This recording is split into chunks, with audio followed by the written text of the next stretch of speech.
Dan di situ saya belum terlalu lancar bahasa Indonesia. Oh, berarti Dan nanti biasa- di Palopo baru lancar berbahasa Indonesia? Iya. Wah, luar biasa ya perjuangan mulai dari pada awalnya datang di Palopo nggak tahu bahasa Indonesia, tapi sampai sekarang bahkan sudah aktif di lembaga pers yang notabene-nya persoalan bahasa itu harus dikuasai. Jadi bagaimana itu pas sampai di Palopo tapi belum kuasai bahasa Indonesia? Saya juga sebenarnya agak sedih kalau misalnya saya cerita. Sedih ya? Sedih. Mungkin bisa diceritakan sedihnya dari arah mana atau apakah yang bisa.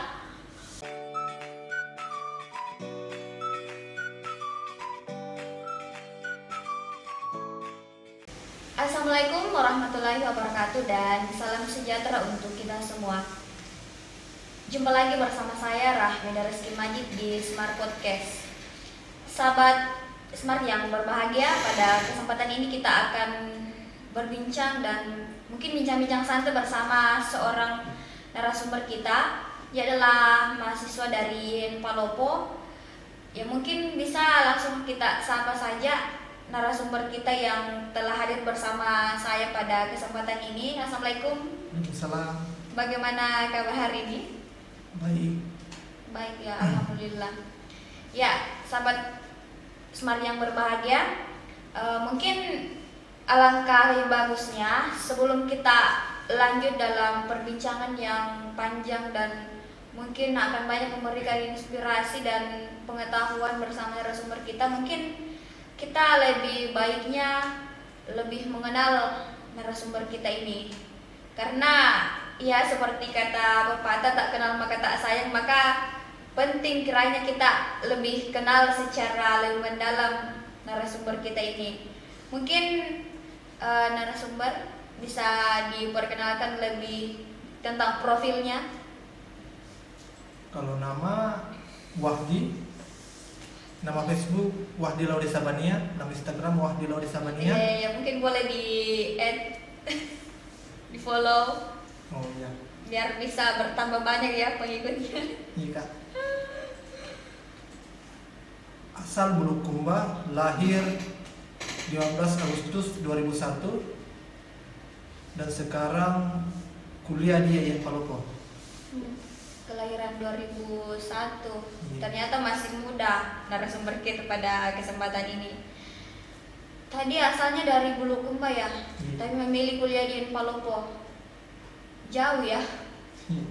dari Bulukumba terus lebih memilih kuliah di Palopo yang mungkin kalau bisa dikata melewati berbagai gunung, bahkan Kampus-kampus. iya banyak kampus-kampus yang mungkin lebih besar daripada Palopo dan lebih mungkin lebih dahulu daripada Palopo. Namun pasti saudara Wahdi ini pasti memiliki alasan tersendiri kenapa lebih memilih kuliah di Palopo. Kira-kira dengan alasan apa sehingga saudara Wahdi ini lebih memilih jauh-jauh dari Bulukumba, melewati banyak kampus, melewati berbagai perguruan tinggi dan memilih di Palopo? Kalau alasannya sih memang kalau misalnya kita berbicara kedekatan kampus, misalnya di Makassar banyak kampus-kampus besar, banyak di Senjai, di Bone misalnya. Bahkan mungkin di Bulukumba ada kampus ada ya. kampus tapi memang kan saya sempat juga kan di Palopo juga banyak kampus, tapi satu-satunya kampus negeri kan di Palopo, IAIN Palopo. Iya, betul. Dan sudah banyak dengar-dengar alumninya itu banyak. IAIN Palopo ini sudah mencetak banyak toko-toko atau guru-guru besar di Indonesia, dan itu menjadi salah satu spirit saya untuk berkuliah di IAIN Palopo. Oh iya, jadi memang lahir dari fakta ataupun apa yang telah dilahirkan dari Palopo ya. Iya. Yang menurutnya tadi Wahdi telah banyak menghadirkan bahkan alumni ataupun keluaran dari Palopo itu banyak yang dianggap sebagai tokoh. Iya. Atau mungkin banyak di luar sana yang banyak memberikan inspirasi kepada saudara Wahdi ini. Kalau boleh tahu sekarang Wahdi ini di semester berapa? Semester 7. semester 7 berarti sudah semester akhir ya. Iya. Tapi mungkin saat ini belum dikasih semester akhir karena mungkin target sampai semester berapa? 15. Target sampai Semester berapa? semester 15 lah. Wah, dah. 2024. Luar biasa Selesai target. targetnya. Kan biasa kan orang mengatakan di tepat waktu selesai tepat waktu, tapi menurut saya kalau tepat waktu kan terkadang yang didapat di kampus itu tidak full ilmunya. Nah, makanya saya balik seleksi katanya. Tapi kan Waktu yang tepat. sebenarnya lebih bagus tepat waktu juga, tepat pada waktunya. Ya. Oke, itu bisa diberikan. Kalau boleh tahu, saat ini kan sudah semester 7. Untuk saat ini kesibukan ataupun kegiatan-kegiatan ataupun aktivitas yang banyak diikuti oleh saudara Wahdi di kampus itu seperti apa? Kalau di kampus saya berkecimpung di lembaga pers mahasiswa, LPM Graffiti, yang Palopo, dan di ekstra saya masuk di Pergerakan Mahasiswa Islam Indonesia, salah satu organisasi besar di Indonesia. Iya, PMI ya. Iya. Dan saya dari awal memang masuk di PMI yang Palopo. Oh, jadi mungkin saat pertama mungkin masuk di dunia kampus itu lebih awal mengenal PMI. Iya, lebih awal. Oh, atau mungkin bisa diceritakan ya prosesnya mulai dari mungkin pertama datangnya di Palopo yang pasti datang dengan mungkin orang yang dikenal itu terbatas dan pasti sampai sekarang sudah boleh dikata orang yang di sekitarnya atau teman dekat itu banyak ya. Iya. Mungkin bisa diceritakan dulu biar bisa diketahui oleh para hadirin semua. Kalau awal masuk di PMI memang dari semester 1 saya di kadar di PMI, dan hal atau momen yang tidak saya pernah lupakan itu pada saat baru pertama masuk di Sekretariat Palopo. Kan Sekretariat Palopo. Dan di situ saya belum terlalu lancar bahasa Indonesia. Oh, berarti Dan nanti biasa- di Palopo baru lancar berbahasa Indonesia? Iya. Wah, luar biasa ya perjuangan mulai dari pada awalnya datang di Palopo enggak tahu bahasa Indonesia tapi sampai sekarang bahkan sudah aktif di lembaga pers yang notabene-nya persoalan bahasa itu harus dikuasai. Jadi bagaimana itu pas sampai di Palopo tapi belum kuasai bahasa Indonesia? Saya juga sebenarnya agak sedih kalau misalnya saya cerita. Sedih ya? Sedih. Mungkin bisa diceritakan sedihnya dari arah mana atau apakah yang bisa? Yang kesedihannya itu biasa saya agak keliru misalnya. Kalau misalnya saya ditanya dan asalnya dari mana, kan yang saya ketahui, yang saya hafal itu bahasa Indonesia pertama itu kamu, aku, saya, kita, itu saja yang saya ketahui. Maksudnya yang yang lancar. Kalau bahasa Jadi Indonesia. belajarnya dari mana sampai hari ini sudah paham tentang bahasa Dan dari bahasa Indonesia? proses saya di PMI dan rajin membaca buku. Oh iya luar biasa ya. Jadi dari proses baca buku sehingga bisa lahir sampai seperti ini sampai sekarang. Iya, Kak. Dan mungkin banyak aktif di lembaga apa tadi yang di kampus, lembaga Pers mahasiswa. Lembaga pers mahasiswa. Graffiti yang Palopo. Oh, LPM LPM Graffiti yang Graffiti. Palopo. Oh iya, jadi sekarang lebih banyak aktif ya di LPM Graffiti yang Palopo. Kalau boleh tahu posisi saudara Wahdi ini di LPM Graffiti sebagai apa? Sekarang saya pimpinan umum LPM Graffiti yang Palopo. Wow, luar biasa ya. Ternyata yang dari awalnya masuk di Palopo dengan berbagai lika-liku perjuangan, sekarang di semester 7 sudah jadi pimpinan di lembaga yang tentunya dengan selama ini LPM Graffiti di Palopo itu sudah mengalami perkembangan ya. Iya. Dan mungkin luar biasanya LPM Graffiti bisa berkembang luar biasa ini karena di bawah pimpinan daripada saudara Wahdi ya. Tidak juga, kalau misalnya mau di Tapi apa? kan sempat apa namanya, sempat bahasa kasarnya mati suri lah pada saat di Indonesia dilanda COVID. Nah di situ LPM Graffiti mulai apa namanya, mulai agak redup. Tapi selepas dari itu di situ lagi mulai muncul, dan Sampai hari ini. sampai hari ini bisa dikatakan agak berjalan lagi. Luar biasa memang perjuangan dari Bapak pimpinan ini. Iya, kalau boleh tahu,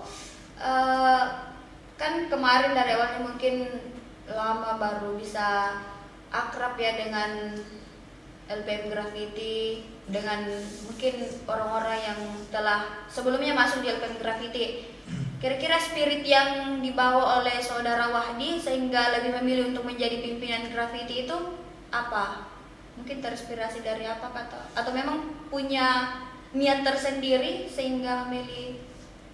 Kalau mau di apa namanya, mau diceritakan ya, kalau mau diceritakan secara kebetulan sih, kalau saya dipilih sebagai pimpinan umum di Secara LPM kebetulan berarti selama ini tidak pernah terbayangkan. Tidak ada niat. Iya. Kan pertama saya masuk di LPM Graffiti di tahun 2021 saya masuk, dan saya pertama itu jadi wartawan Wartawan di Wartawan. LPM Graffiti. di tahun 2021-2022 saya diamanahkan atau dipercayakan menjadi redaktur utama. Nah, di tahun 2022-2023 saya dipercayakan dan diamanahkan oleh senior-senior LPM Graffiti untuk menjadi pimpinan umum LPM Graffiti. Oh iya, jadi memang proses sebelum menjadi pimpinan ini saudara Wahdi memang telah melalui beberapa proses, mulai dari hanya sebagai wartawan sampai di pimpinan apa tadi? Redaktur utama, dan sampai akhirnya sekarang sudah jadi pimpinan. Luar biasa ya. Jadi kalau boleh tahu, untuk saat ini kan saudara Wahdi sudah jadi pimpinan LPM Graffiti. Sampai saat ini apa yang telah dilakukan oleh saudara Wahdi atau kesibukan dari teman-teman di LPM Graffiti itu apa? kesibukannya sekarang ya menulis.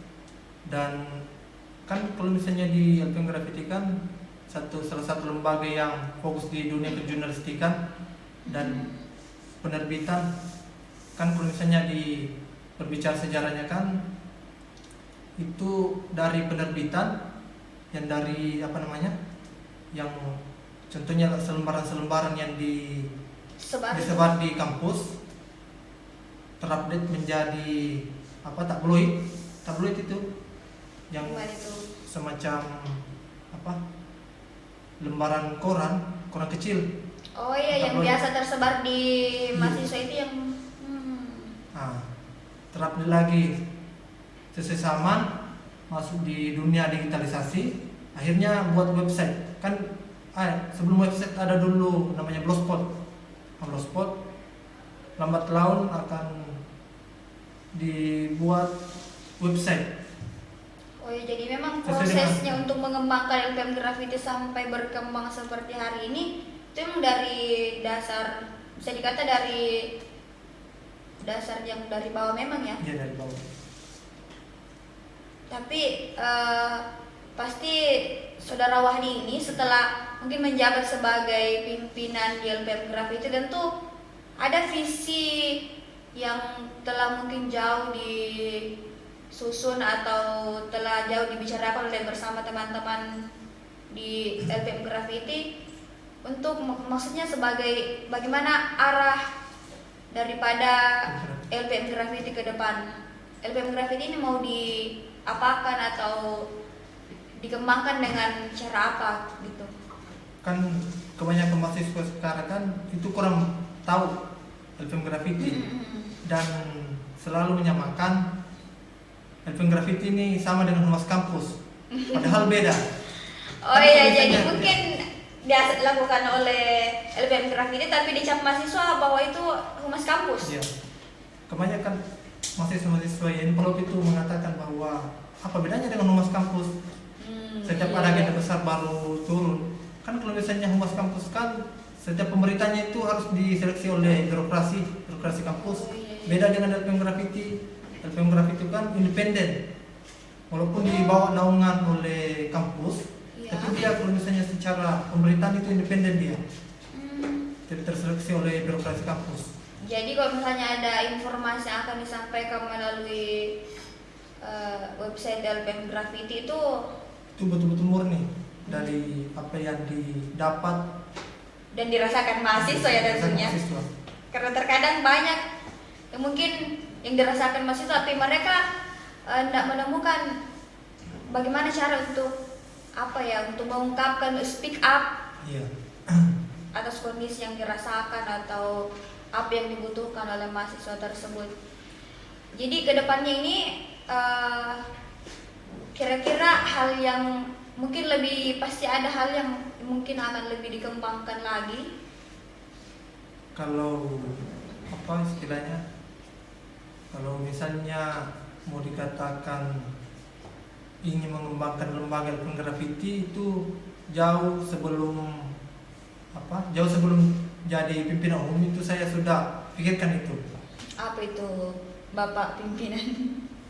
Itu apa istilahnya? Kan ini LPM Graffiti kan campur adul namanya Pak kepengurusannya. Dan saya berharap bahwa di pengurusan ini itu untuk bagaimana bisa menormalisasikan LPM Graffiti kembali. Oh iya, yang mulai dari menormalisasi Iya, dari normalisasi. internal LPM Tertib Graffiti ya. administrasi Oh iya. dan membangkitkan jiwa nalar kritis mahasiswa setiap yang masuk di LPM Graffiti dan sebagai sumber informasi mahasiswa LPM Graffiti sebagaimana tujuan dibuatnya LPM Graffiti ini. Luar biasa ya. Semoga apa yang menjadi visi dari teman-teman di LPM Graffiti itu nantinya bisa dikembangkan. Amin. Dan tentunya kalau bisa dikembangkan pasti juga akan membawa nama baik kampus. Iya. Karena ini kan lebih LPM Graffiti yang dunia memang dikenal dengan dunia jurnalistik atau lebih dikenal lebih pada persoalan media, Dunia pasti kepolisian. akan lebih mengunculkan bahwa ini Yen Polop ini seperti ini. Iya. Iya, luar biasa ya. Semoga bisa terwujud apa yang menjadi visi teman-teman di LPM Graffiti sampai hari ini. Mungkin terakhir sampai hari ini setelah banyak yang mungkin dijalankan, banyak yang telah kegiatan-kegiatan dilaksanakan, harapan dari Saudara Wahdi ini tentang perkembangan dan kelanjutan dari LPM Graffiti ini seperti apa? Mungkin ada harapan kepada pihak kampus, harapan kepada teman-teman mahasiswa. Harapan saya kepada, kan saya baru-baru ini mengadakan diklat. Oh, diklat. Ya, kemarin Untuk- selesai di hari Minggu. Itu sebagai apa capaian saya mengadakan diklat ini itu supaya ada regenerasi atau pelanjut di pengurusan kami. Wah, luar biasa. Emang sudah produktif ya sampai hari ini. Kalau berbicara dengan kampus, saya berharap apa birokrasi kampus itu bisa bekerja sama, berkolaborasi dalam kebutuhan pemerintahan kami dan tidak tertutup. Kan biasa ada birokrasi di kampus tertutup. Ya, tapi kan mungkin pasti ada prosedural yang tentu dijalankan oleh pihak kampus. Kalau misalnya mau dipikir-pikir juga. Kayaknya juga menyangkut daripada bagaimana citra kampus. Jangan sampai hal yang dikeluarkan atau hal yang dilakukan itu justru merusak daripada citra kampus. Kan kita semua berharap tentu teman-teman LPM Graffiti juga menginginkan yang terbaik untuk kampus Yen Palopo ya. Yang katanya mungkin dengar Yen Palopo itu sudah ada niat atau rencana untuk menjadi universitas UIN. Nah, kalau informasi itu saya sudah dengar di tahun 2021 sih sudah diperbincangkan itu oleh orang-orang birokrasi dan target di tahun 2023 itu sudah menjadi UIN. Oh ya, semoga bisa segera tercapai ya. Iya. Kalau misalnya berbicara soal harapan kepada mahasiswa itu seperti apa? Harapan kepada mahasiswa YIN Palopo. Iya. Kalau harapan saya kepada mahasiswa YIN Palopo itu rajinlah kuliah. Iya, Dan yang jangan menyangkut malas-malasan. tentang LPM Graffiti. Maksudnya tentu pihak mahasiswa juga menjadi bagian daripada perkembangan dari LPM Graffiti kan. Capaian. Iya. Kalau untuk perkembangan LPM Graffiti itu bisa lah bekerja sama dengan mahasiswa juga, birokrasi kampus. Iya. Kan kita ketahui bahwa LPM Graffiti ini dulunya sumber informasi, dalam artian informasi contohnya beasiswa dan kejadian-kejadian atau fenomena-fenomena yang terjadi di kampus yang sebagian besar tidak diketahui oleh mahasiswa itu bisa diketahui oleh lewat graffiti, LPM Oh Graffiti. iya, jadi memang LPM Graffiti hadir sebagai media informasi yang Ya, sumber bisa, informasi. Iya, sumber informasi yang bisa nantinya semua informasi bisa tersalurkan kepada mahasiswa, seluruh mahasiswa ya tanpa terkecuali. Iya. Kan banyak Iya. juga biasa mahasiswa masa bodoh, soal informasi dan kurang update. Iya, kurang update banyak kalau sampai hari ini. Makanya kalau misalnya mau update ya cek Iya, websitenya jangan LPM Graffiti. lupa singgah banyak di website lpmgraffiti.com. Iya. Kan berbagai media tadi ada FB, ada IG, ya mungkin lebih banyak nongkrong lah di pemberitahuan dari LPM Graffiti. Jangan lupa follow. Iya. Semoga apa yang menjadi harapan dari Bapak pimpinan ini bisa terwujud ya ke depannya. Dan tentunya kita dengan menginginkan berbagai support dari berbagai pihak, sehingga kita berharap LPM Graffiti kedepannya bisa lebih berkembang di bawah pimpinan Saudara Wahdi. Amin. Iya, luar biasa. Mungkin terima kasih atas informasi yang telah diberikan, kesediaannya pada kesempatan ini telah banyak memberikan informasi, dan tentunya semoga bisa memberikan edukasi dan inspirasi kepada kita semua. Terima kasih Saudara Wahdi.